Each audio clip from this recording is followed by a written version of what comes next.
Everyone. Hope you guys are doing all right today. This is Mr. Honey here for Financial Fitness. We're going to be talking about product reviews, and this is going to be the preference of what is the preface of what will be happening with your final major grade for this unit. So we got product reviews. Obviously, we talked about decisions. We talked about that, and today we're going to be going through the idea of talking about product reviews. You have a note sheet in Canvas. Now, unlike regular notes, this has some questions and a chart. So the important thing is to not only look at the slideshow, but also listen to what I say, as a lot of the explanations will exist within how I explain things. So please make sure to follow along, and we will get started. Now, one of the things that you have if you were in class today is a journal check question. So if you were to create a product review video, what all would be included when you talk about the product? All right, this is very important, just to kind of tap into that knowledge. And then, like I said, as we go through, we're going to be talking about reviews and things of that nature. So moving on. So product reviews videos. So basically they are all over the internet, and it's kind of the wave that we've got nowadays. This is a new way of getting information about products to you, the potential consumers. All right. This is what a lot of people do. And a lot of times this exists in many different ways. Okay. So we see a lot of these product reviews exist in the ideas of unboxings, demonstrations, samples and tests, comparisons, first looks. There's all sorts of product review types that exist. Not only do they exist in the idea of the videography world, but we also have them in the sense of like the written world as well. When people go do blog posts, they'll write in depth about specifications and things of that nature. So you not only see it from the new wave of actual videos, but you also see it as well as within actual written reviews that exist. And this can be done as simple as leaving an Amazon review uh, on the internet or on a product review page, or it could be something as writing a specific review for a specific product as in terms of being a tester or things of that nature. So, is preference and bias allowed when it comes to this kind of stuff? And this is something I want you to think about, because a lot of times when we buy products that we have, or when we buy certain things, we oftentimes do have a bias towards them. We do have a preference for certain things. And a lot of times people talk about how, like, well, if I'm going to review something, am I allowed to be biased towards a certain product? Am I allowed to have preferences towards certain product? And the important thing is this, is that yes, I would say that it is allowed, but the important thing is that you must admit to those biases, you must admit to those preferences. So let's say, for example, you have a preference for Air Jordan sneakers, but you are being asked, or you're leaving a review on an Air Force One. So, Air Force One, very nice Nike shoe, very great sneaker, great.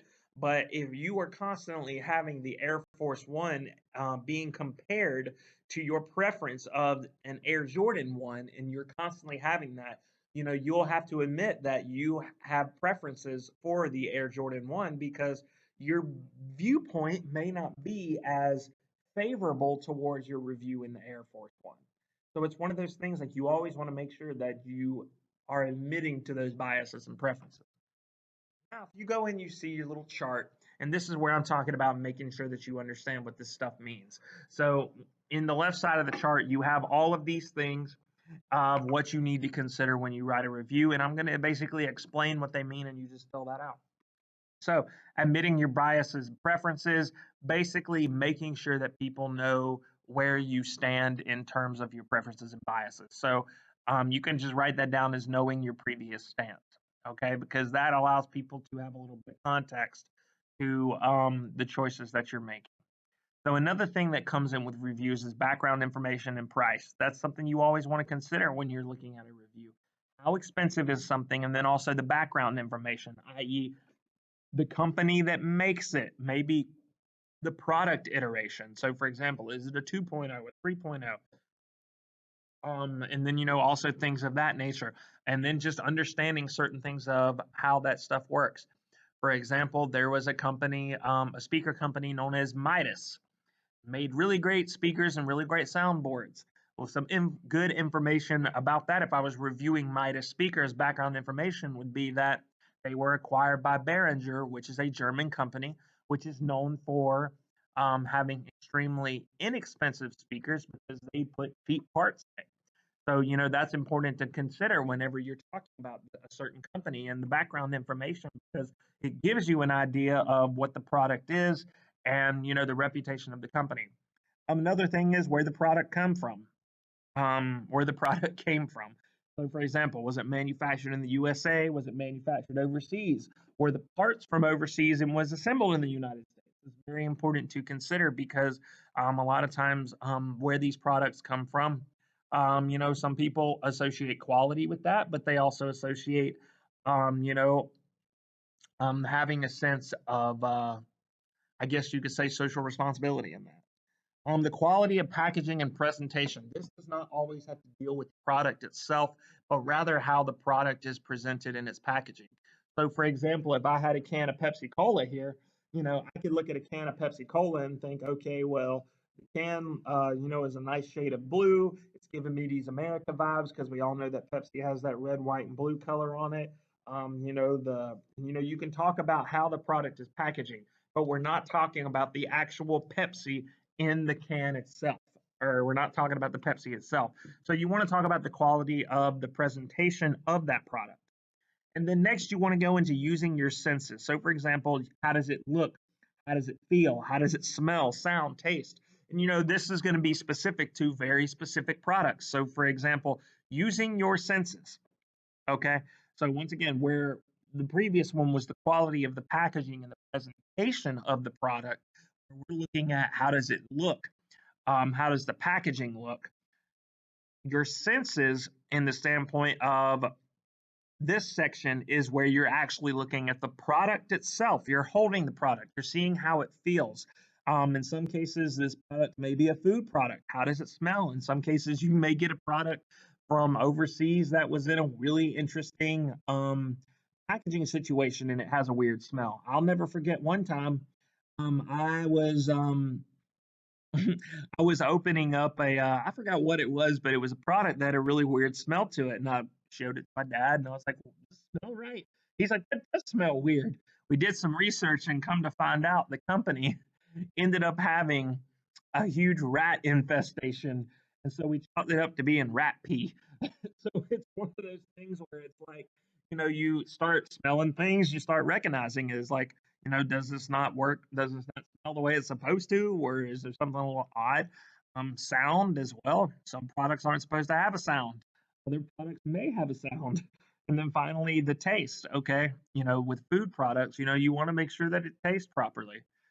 And in some cases, there are products that may not be food products that may have a weird taste. So, for example, maybe you have a toothpaste and that's your product that you're reviewing. Okay. You shouldn't be eating it, but once again, it's not a food product, but it does have a taste to it. And then, there are other cases, for example, like a mouth guard. Some people sleep with a mouth guard at night because they grind their teeth.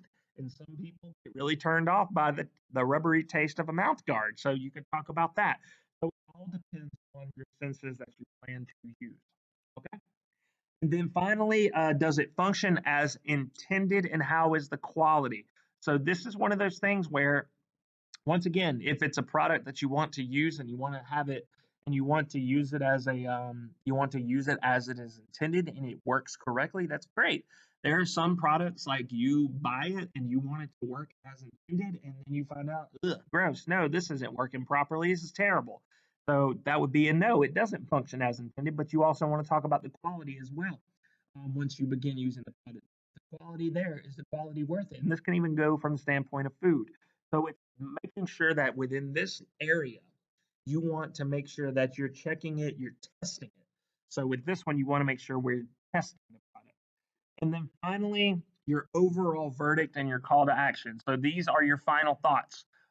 Now that you've explored all this about this product, what are your final thoughts? Is it a good product? Is it a bad product? And in many cases, explaining why and then giving a call to action is also important. So a call to action would be, nobody should buy this product. Nobody should eat here. This is not a good product for someone, or I think this is a great product for this person who wants to have this, and this. great products out there. So their call to action is basically like you calling someone to act on something. So that is your call to action from this. So these are all of the things you should consider. Now, this is just an extra for those of you at home, but there is a YouTube show called Unbox Therapy where a guy actually goes through and does a lot of different unboxing and talks about it. And one of the things is that, I just encourage you, this isn't required, but I just encourage you to go through his just go through one of his videos, see what you think, and see what you think about, how he goes through it. Does he hit on these areas? Does he talk about how the product feels? Does he talk about the package? Does he talk about all this kind of stuff? Because this stuff kind of hits on it very much. So now we're going to go into the idea of your product review assignment.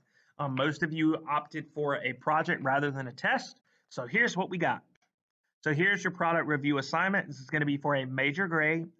You're going to have 3 days to complete it. Now, the gist of it is basically that you are going to choose a product that is school appropriate and film a video or write an article based on that product. And overall, the grading is going to be on the fulfillment of the product considerations that we just talked about, and then going through the review process. And you can work with groups up to 3. Just make sure that you're trying to stay 6 feet apart as much as possible and doing the reviews and everything of that nature. So that's going to be what you guys are going to do. There's a rubric in Canvas that lays out every single thing. Now, if you were at home right now, my best advice for you would be to find a product that you would like to review. This can be any product. This can be a product that, maybe it's makeup, maybe it's shoes, maybe it's anything that you want. But the important thing is, I really encourage you to possibly go with a product that you're interested in that you've never tried before. So you can even go from shoes, clothing, makeup, food, whatever, as long as it is school appropriate and you can fulfill the requirement.